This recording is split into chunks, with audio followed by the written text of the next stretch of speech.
Well, let's return to the devastating war in Ukraine now. It was almost 3 weeks into Russia's invasion. A pregnant woman who was filmed being evacuated from a bombed maternity hospital in the southeastern Ukrainian city of Mariupol has died, along with her baby. The Health Secretary, Sajid Javid, told SKY News he believes the bombing of the building by Russia last week was a war crime. Well, joining me now is Senior Fellow at Atlantic Council and former spokesman for the Organisation for Security and Cooperation in Europe, Michael Bociurkiw.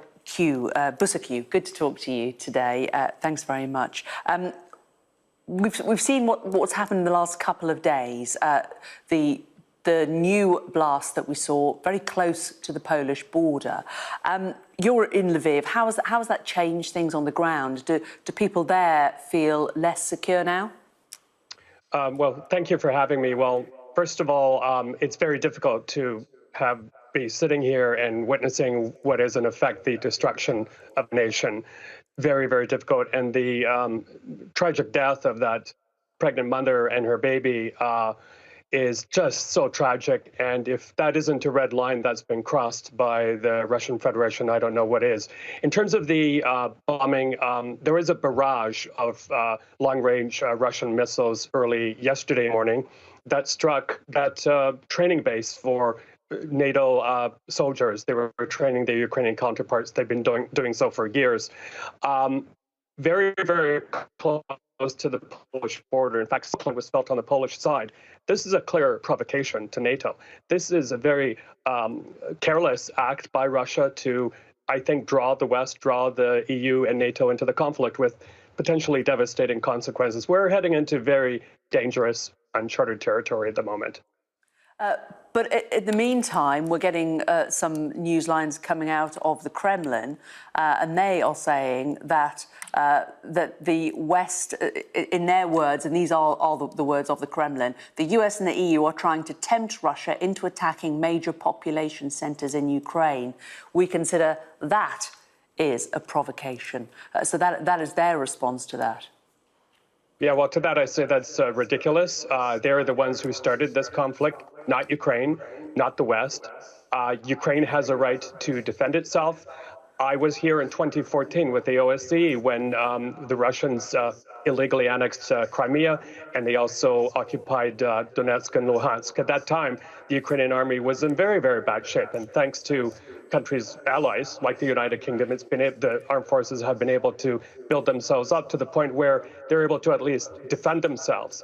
For example, those Turkish drones that Ukraine is using, those have been a very big game changer for the armed forces here. But to say that the Ukrainians started this is absolutely ridiculous. 2.7 million people so far have fled. How many more do you think will follow them? You know, this pains me to say it. We're now looking at higher numbers, as many as 10 million, which would be about a quarter of the Ukrainian population that flees to Western nations. Now, it has to be said that at least here in Western Ukraine, many Ukrainians find it a safe haven.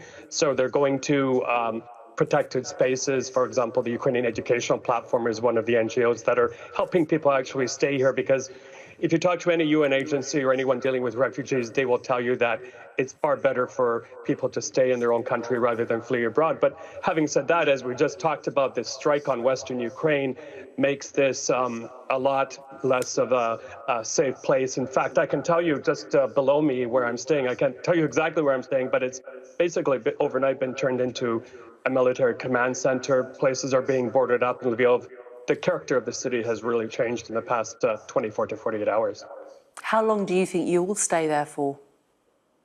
Well, I will stay here as long as possible, talking to media outlets such as yourselves and telling you, explaining what is going on, why it's going on, and really why the West has to draw certain red lines before Russia goes even further.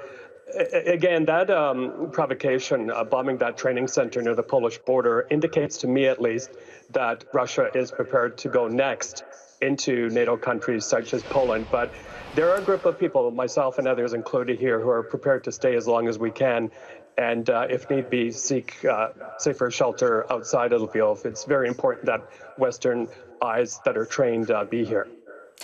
If as you say, happens, if you believe that Russia will go further west, will go into NATO countries, how should NATO respond, and what will the conclusion of that be? Well, you know, as I've been saying for weeks and weeks, it's a pity that NATO and the EU and other Western allies did not respond sooner by, kitting out the Ukrainian army far better, pre-positioning supplies. It seems like the West is playing quite a big catch-up game here. And the fact that a lot of the Western diplomats, including from Canada, fled, a long time ago from relatively safe spaces such as Lviv, does not bode very well. We need Western representatives here in the country as well to figure out how to manage IDPs, that sort of thing. But I think the West has to take it upon themselves and realize that sooner or later they will have that direct confrontation with Mr. Putin. Better to do it on their own terms now than on his terms later. OK. Michael Bociurkiw, good to talk to you. Thank you very much. My pleasure. This is Sky News Today. Coming up, all the winners from last night's BAFTA Awards. Some of the stars get political. She's not one of them. She's one of our stars, though. We had a brief halt of celebrities arriving because